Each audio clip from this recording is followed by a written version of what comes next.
Nah jadi ini yang saya suka, sekarang mulai banyak pemain-pemain keturunan, tapi pemain-pemain lokal harus bisa bersaing. Saya nonton kemarin pertandingan kan, semalam ya, Persib versus PSM Makassar, banyak sekali para pemain yang salah passing. Nah gimana caranya mereka mau bermain di level internasional kalau di liga domestik aja salah passing? Tackling aja keras-keras, kan nggak bisa seperti itu. That's why ini adalah sesuai dengan kebutuhan. Kalau PSSI tidak bergerak untuk mencari pemain-pemain keturunan Indonesia, bagaimana caranya timnas Indonesia itu akan bersaing di level Asia? Gak akan bisa. Udahlah, dan kita jangan lihat timnas Vietnam, timnas Thailand, enggak. Kita fokus ke timnas kita sendiri. Jadi jangan ngelihat, oh Vietnam nih gak pakai pemain keturunan, kayaknya ada dia. Satu ya, kalau nggak salah ada tuh mereka satu. Dan rencananya mereka akan cari juga, tapi kita jangan lihat ke sana. Kita ngelihat contoh tim nasional yang telah memakai pemain-pemain keturunan, seperti Maroko, belasan tuh. Bisa lolos sampai ke semifinal kan dari Piala Dunia Senior, dan Piala Dunia U17 juga mainnya bagus kan, banyak juga pemain-pemain keturunan. Jadi tentu saya senang teman-teman dengan berita ini, dan saya harapkan kalau bisa tambah lagi pemain keturunan biar pemain-pemain lokal kita juga ayo improve. Ya kan, main yang benar aja, udah passing yang benar, pressing yang benar, ya shooting yang benar biar bisa cetak gol. Ini agak saya keras. sedih loh timnas itu. Ya, makanya dari kemarin saya kasih alarm. Saya nggak percaya ketika gembar-gembor sudah level Asia. Maka saya sebetulnya mau mempertanyakan. Ya makanya Anda Asia banyak. yang mana? Anda mengkritisi tapi juga Anda tak kalah banyak dikritisi, bahkan mengarah ke dihujat orang. Iya. Yang nggak pribadi apa. Sedih saya lihat timnas main kayak begitu. Dan ketika lawan Irak, Anda bicara di media, STY harus minta maaf. Orang tanya lah, minta maaf apa salah dia? Kok apa salah dia? Ya ada yang bertanya gitu kan di komen-komen saya baca. Saya tuh suka baca komen-komen yang menyerang Anda. Iya. Apa salahnya nih STY? Tuh dia sudah mengerahkan segala tenaganya, mengerahkan pasukannya untuk berjuang. Oke ya.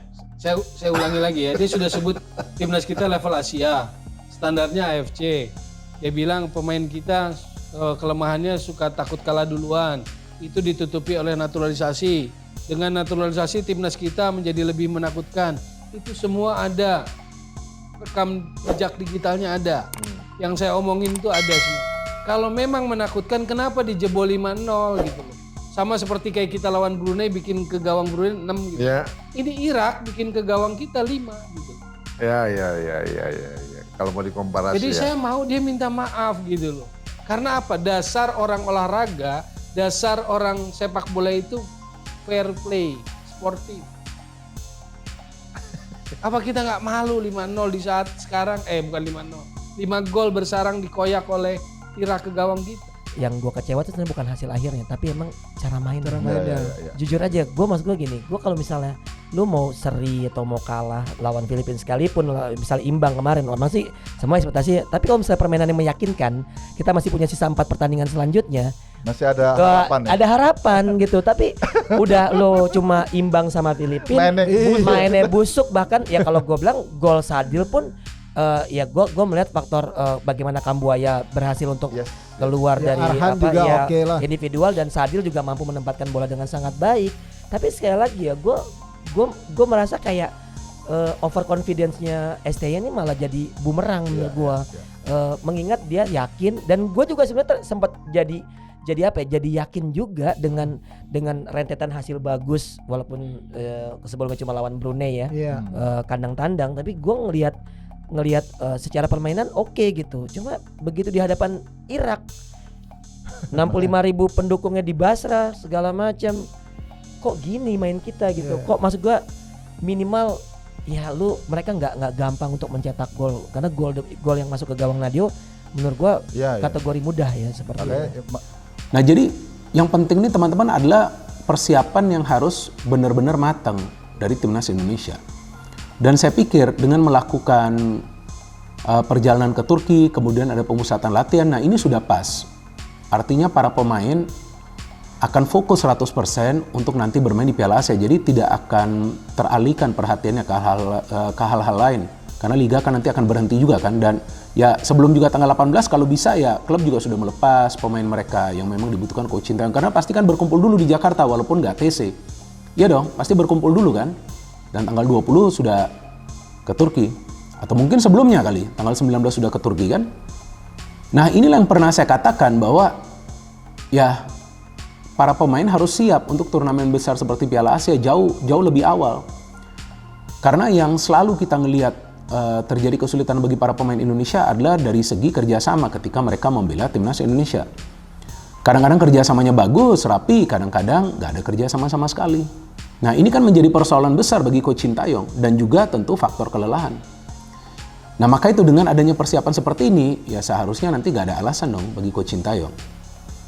Yang nanti kita tahu selama ini concern tentang kebugaran dari para pemain. Karena kan persiapan ini panjang. 2 pekan lebih di Turki, kemudian setelah itu ke Qatar. Nah ini sudah bagus, tapi seperti yang tadi saya katakan, semoga semua pemain bisa ikut gabung, karena kalau semua pemain ikut gabung ya tentu akan matang nih persiapannya.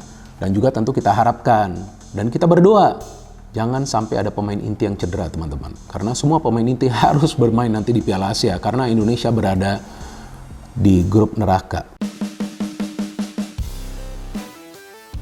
Pengamat sepak bola, Justinus Laksana atau kerap disapa Coach Justin memberikan pandangannya soal kontrak Sintayong yang akan habis bersama timnas Indonesia. Sejatinya, kontrak Sintayong sudah berakhir pada Desember tahun 2023 ini sejak pertama kali menangani timnas Indonesia 2019 lalu.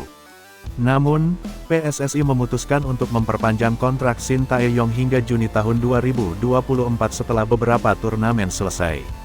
Terdekat, STY bakal memimpin timnas Indonesia pada ajang Piala Asia 2023 yang akan berlangsung di Qatar pada Januari tahun 2024. Kemudian, pelatih asal Korea Selatan ini akan menjadi pelatih timnas Indonesia U23 dalam ajang Piala Asia U2 tanggal 3 April tahun 2024 mendatang. Timnas Indonesia bakal menghadapi Vietnam pada pertandingan lanjutan kualifikasi Piala Dunia 2026 zona Asia di akhir masa kontraknya. Kepada mantan anggota Exco PSSI, Hassani Abdul Ghani, Coach Justin menyatakan bahwa STY perlu dipertahankan untuk menjadi pelatih timnas Indonesia. Harus dipertahankan, ujar Coach Justin dikutip dari akun YouTube Hassani's Corner, Rabu, tanggal 6 Desember tahun 2023. Menurut Coach Justin, Sintayong memiliki tugas berat selama mengemban jabatan pelatih skuad Garuda. Pasalnya, kualitas pemain yang dimiliki oleh Indonesia belum mencapai level cukup tinggi. Tidak gampang untuk pegang tim seperti Indonesia di mana kualitasnya di Asia Tenggara saja pas-pasan, ucapnya.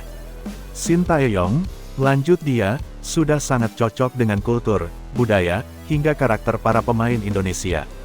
Maka, akan sangat sulit mencari pelatih yang bisa cocok untuk menangani timnas Indonesia. Kalau kita sudah menemukan pelatih yang cocok dengan budaya kita di mana pelatih juga happy tinggal di Indonesia, di mana dia sudah membuktikan 3 tahun dia membangun sebuah pondasi yang luar biasa ini yang harus diteruskan, ucapnya. Dia juga mengapresiasi keberanian Sintayong untuk memotong generasi di timnas Indonesia. Hal ini, kata Coach Justin, yang membuat timnas Indonesia di bawah arahan Sintayong mengalami perkembangan. Salah satu hal yang sangat penting yang dilakukan STY adalah memotong generasi. Jadi pemain yang 19, 29, 21 tahun jadi pemain timnas utama, ucapnya. Sintayong bisa mewujudkan formasi full pemain Eropa di timnas Indonesia jika bisa mengisi 4 posisi lagi.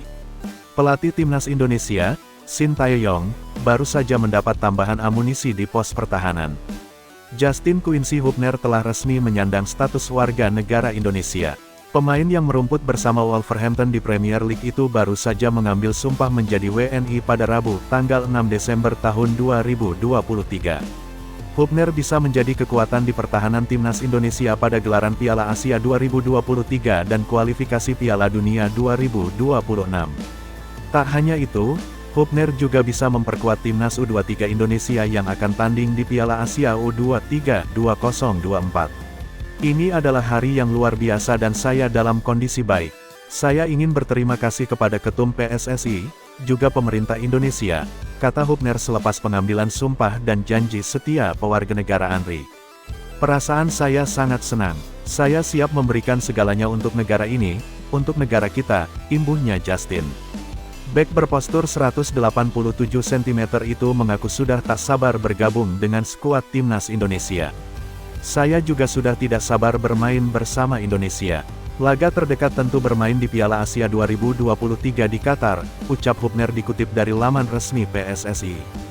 Semoga kami dapat meraih prestasi terbaik di ajang tersebut dan ingin membawa Indonesia lolos ke Piala Dunia 2026 mendatang, tambahnya. Kehadiran Hubner kian menambah daftar pemain Eropa dalam skuad timnas Indonesia.